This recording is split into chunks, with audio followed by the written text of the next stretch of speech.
eye brushes against the tentacle, thousands of cells shoot forth microscopic spears containing a paralyzing poison. Ew. The sea anemone then brings the victim to its mouth at the center of its body and devours the catch, totally indiscriminate in its choice of food. This glutton even tries eating fellow anemones, but finds them indigestible. I live in anemone. Anemone, comment below if you've seen Finding Nemo.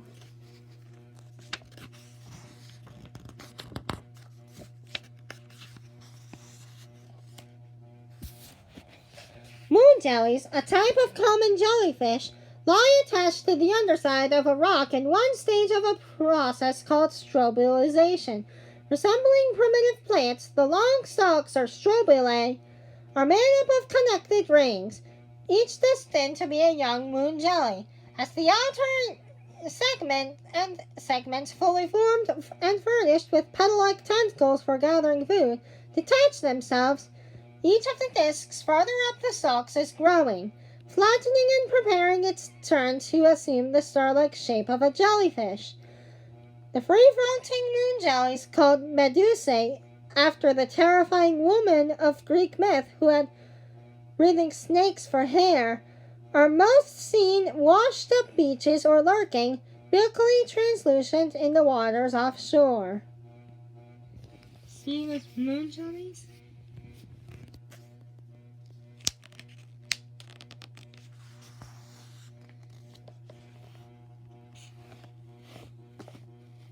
Moving through a havoc of mussel shells, they have just emptied above two starfish, continue on the prowl.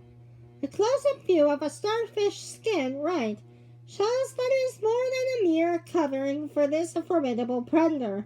The orange protuberances function like lungs, taking oxygen from the water and releasing carbon dioxide through minute holes. The pink clusters are miniature cleaning mechanisms. Fitted with tiny pinchers, they keep the skin lungs of the starfish from getting clogged by particles of matter that constantly swirl through a tidal pool. See, this is the starfish's skin. And these are far away shots of a starfish.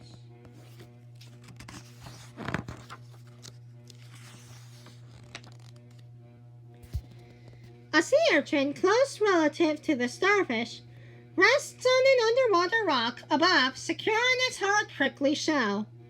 Covering the shell are organs that allow the urchin to move, feed, and avoid being fed on. As feet, it uses its supple suction tube, which adhere to surfaces by pumping out water and creating a vacuum. It wards off predators by means of sharp spines attached to the shell by ball and socket joints. The spines pivot to form an interpretable barrier against an enemy. See? This is a close-up of a sea urchin. This is a sea urchin.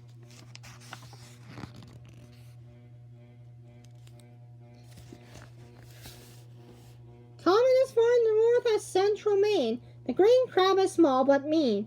Young clams are its dish, but when confronted with a human being, the 2-inch creature will snap its claws so ferociously that the French dubbed it's the crabe enragé, or mad crab. I don't want to go near that crab.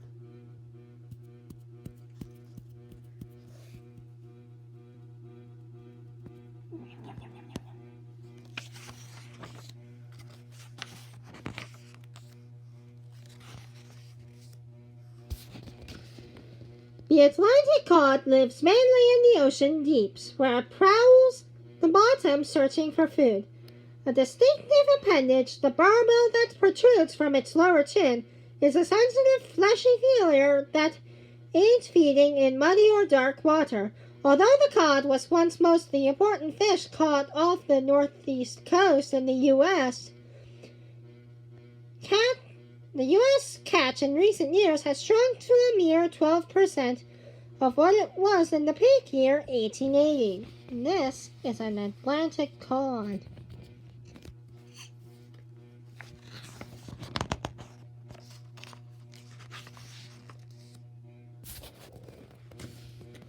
A lobster rests morally on the ocean bottom, waiting for its next meal. A mollusk, a worm, a crab, or even another lobster. Since the hunting lobster cannot hear or smell, and its sight is weak, it must locate food by probing its antenna, aided by myriad tiny hairs that cover its body and act as sensing organs. This is a lobster. We see those at Red Lobster. Comment below if you go to Red Lobster.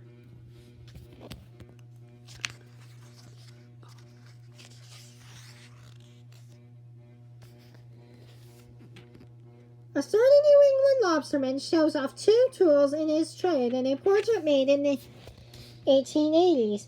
He holds a hoop, net rigged as a simple trap, that was baited and lowered to the ocean bottom where lobsters were plentiful, then rated after an hour or two to be emptied. Baited and lowered again. On the ground is a half-round lobster pot of a type still in use today. Also a trap set with bait. The pot is traditionally placed on the sea bottom and checked once a day for lobsters that have crawled into it to eat the bait. There he is. He's got his lobster net trapping equipment. Amid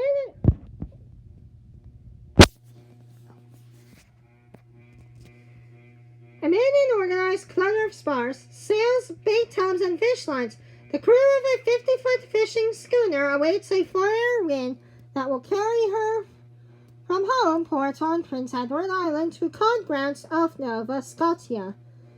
In the foreground, the smallest hand performs the last of dockside shores, the finicky task of baiting each hook on a 2,000-foot troll line, which he coils neatly in a barrel that it will run free when trailed over the side.